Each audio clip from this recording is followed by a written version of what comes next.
Welcome friends to another r/idontworkherelady video. If you're not too busy working, why don't you take a second and hit the like and subscribe buttons down below. That said, our first story of the day is by Life is Event Post, Bothered in a Bookstore. This was ages ago, but I thought I'd share this here since I still remember this irksome incident. Holidays coming up give me flashbacks sometimes. So this was the mid-2000s, and I was a 20-something working my way through college. I should note that I was in a popular bookstore chain doing a bit of homework before I had to go and clock in.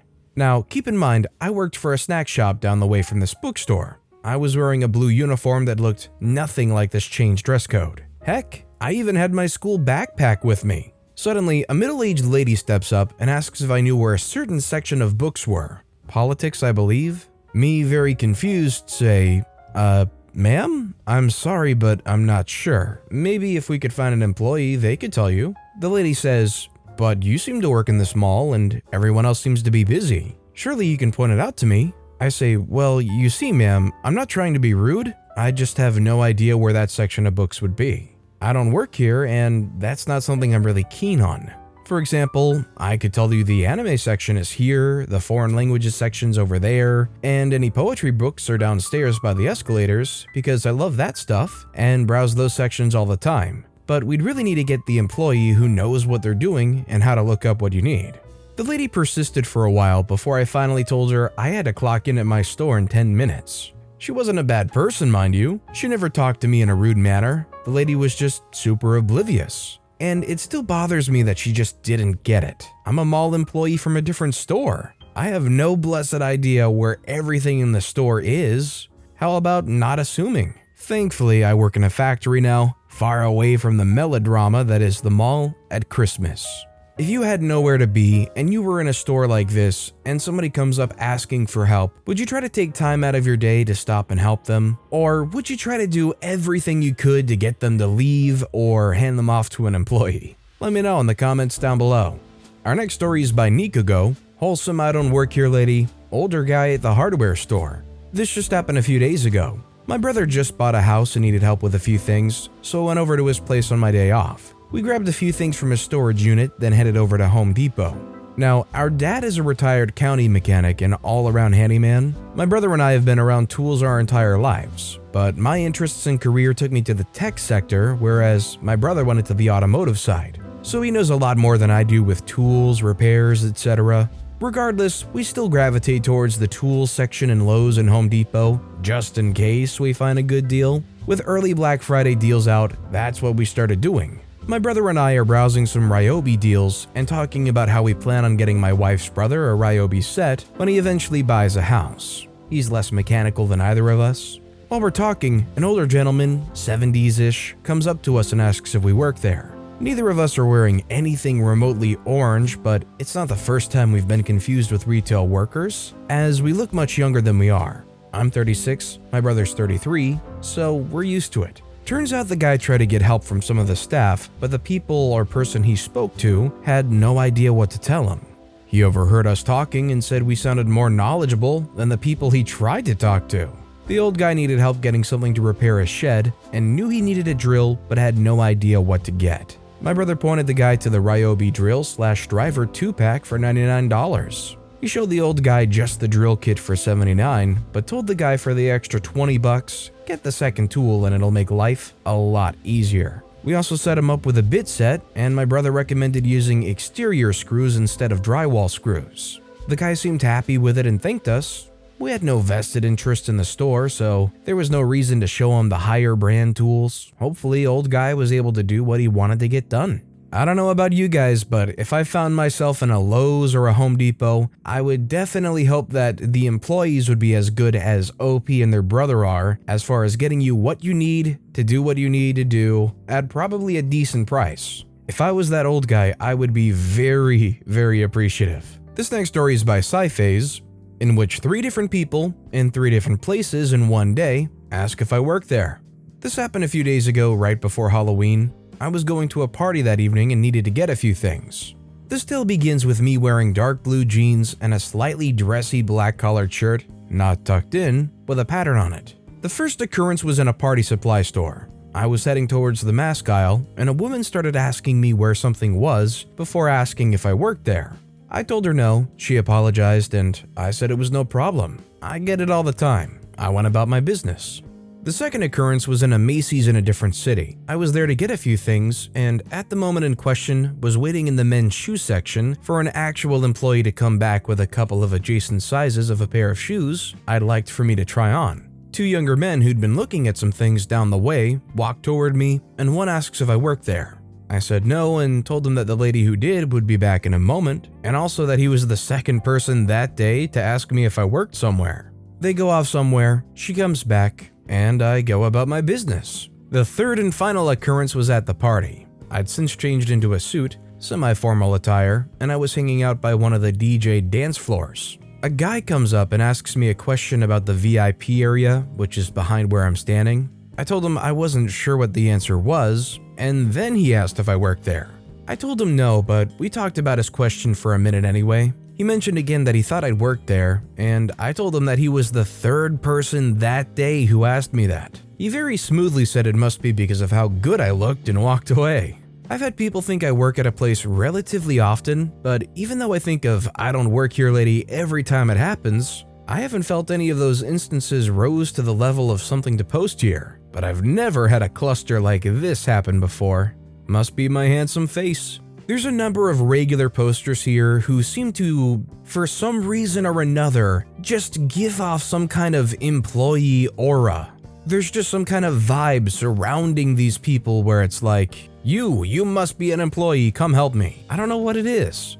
Because for these specific people, it happens when they're wearing stuff that is clearly not. Because for these specific people, it happens when they're wearing stuff that's clearly not an outfit or a uniform. I don't know what's so confusing, but just something about these people, I guess. Our next story is by Contrived, My Dog Adoption Process. So approximately 6 months ago, I decided to adopt my elderly neighbor a dog after his passed away. He lives alone with no family, so I spent a few days driving all over the state to different shelters to look at dogs. I went to one about 90 minutes away in my usual attire, khakis and a polo.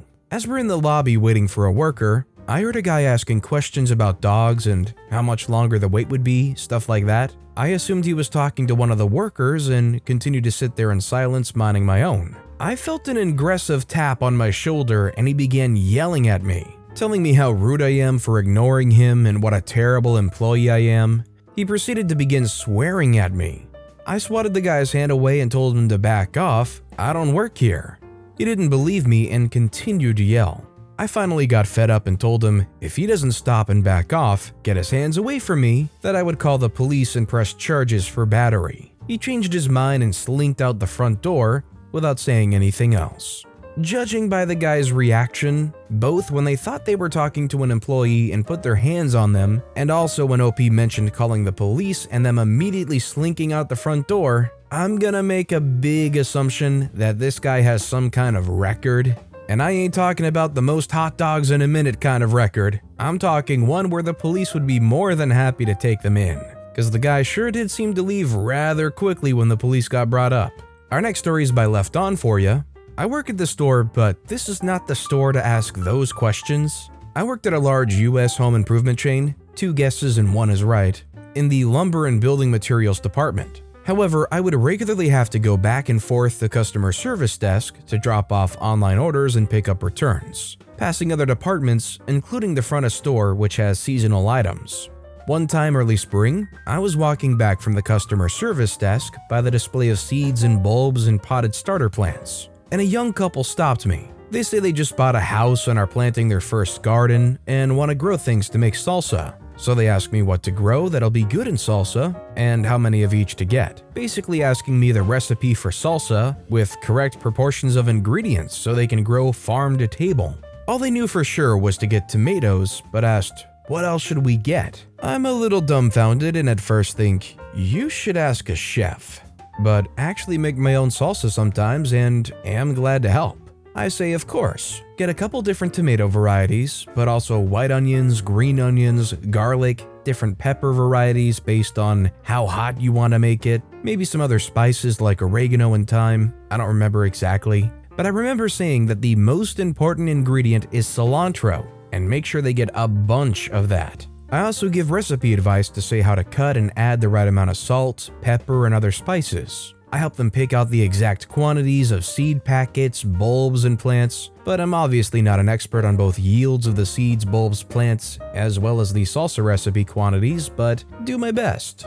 They did thank me a bunch, but I kind of feel bad both that they asked me instead of someone else, and that I probably didn't give 100% accurate botanical and culinary advice. I did learn one thing that day. People respect the apron and assume you pretty much know everything about everything if you wear it. I don't think it's necessarily they assume you know everything about everything. I think it's if they go up to you and they ask you a question, they're assuming you'll be able to either help them or find somebody that can, and if you're going to stop and help them out and say, oh yeah, you'd want this plant or this seasoning, I don't think there's any reasoning for them to assume you don't know what you're talking about at that point. Otherwise you'd say, oh, I'm not really sure, let me ask so-and-so, or let me see if I can get you some help. Confidence and that apron and an inquiring customer means you do know everything about everything if you want to roll with it. This next story is by Snacks McGee 07. I knew better than the employees. So a new grocery store opened, and it's literally the only option we have in these parts. It was just a brand new building, same name from the old one. I do a shopping trip once a week just to restock essentials. I'm walking through the sandwich meat section, and I'm standing a few feet away from two workers and this lady. The lady's asking where she can find the frozen waffles. Eggos to be exact. Both the workers who are stocking the meat section are very confused and looking around the store in hopes to spot something so they can lead this lady in the right direction. They tell her maybe it's over by the milk aisle, which is on the opposite side of where they really are. I'm like, I'm sorry to interrupt. I don't work here, but your Eggos are right next to the frozen biscuits. Take a right here and go down all the way until you get to the pharmacy. You'll see the last row of coolers on your left-hand side, and about 6 doors down before the Hot Pockets, you'll see the frozen breakfast items. The guy was laughing, saying how embarrassing it is that the workers don't even know that much about the store. It's a blessing to have a photographic memory. See, what I'm trying to understand is the lady was asking where are the frozen Eggos? The fact of the matter is, the beginning and very end of any discussion with that lady should just be, ma'am, they're frozen Eggos, they're in the freezer section. In most chain stores, there's only one freezer section, maybe 2 freezer aisles. It couldn't have been that hard to find the Eggos. Our next story is by a Sleep Strawberry 716. Yup, the 14-year-old definitely works at Kohl's. I was probably 14 or 15 when this happened, 18 now. I was shopping in a Kohl's in the jewelry section. Kohl's doesn't have a uniform, the employees just wear bright blue lanyards. I don't remember what I was wearing, but not a lanyard. I was in the jewelry section looking for a Christmas gift for my mom when a lady that's probably about 35 to 40 approaches me from behind. In unexpected social situations, I'm extremely shy and awkward. I don't see her until she starts talking. The lady says, I turn around and look at her quizzically. She asks, should I get this for my... I can't remember the person. I awkwardly walk a few steps away hoping she'll get the hint. She follows me and says, is this necklace good? I say, I don't know. The lady says, should I get this for her? I say, I don't care and I don't work here. The lady says, oh. I give her a really look and walk out of the jewelry section. This is one of those things where I'm not sure if they thought they were an employee or not. They might have just been asking for a stranger's opinion for some weird reason. It does strike me as odd, but it doesn't seem like an implausible thing that they were just like, hey, I'm trying to get this for my mother. Do you think this looks good? Just to some random person. To be honest, I'd even rather ask a random person than an employee because I feel like an employee is just kind of conditioned to try to sell you on it anyways. They'd probably yes man you. And our final story of the day is by Tilplaws26. Guy phones a hardware store thinking it's a hospital. I just remembered this instance I had. No meltdown or anything, just a very confused guy. I used to work in a hardware store, and every time the phone would ring, I would pick up by saying, hello, business name, then give my name.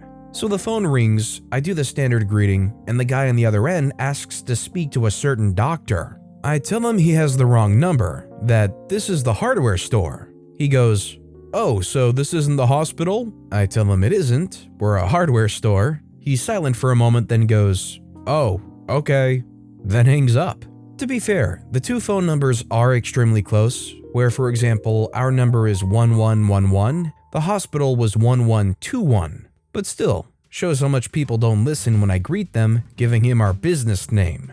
Yeah, it's definitely excusable a bit when the phone numbers are so close, but you do think that there's a little extra air floating between their ears when you say, "Welcome, this is hardware store, how can I help you?" and they just don't pay attention. But with that being said, that's all the time we have for today. So of all these stories I've read today, which is your favorite and why? Let me know in the comments down below. And if you haven't yet, if you could like and subscribe, that would mean a lot to me. Whatever you do, whether it's liking, subscribing, turning notifications on, all of it helps grow this channel and I appreciate the heck out of it. So until next time, I'll see you all tomorrow with some more stories.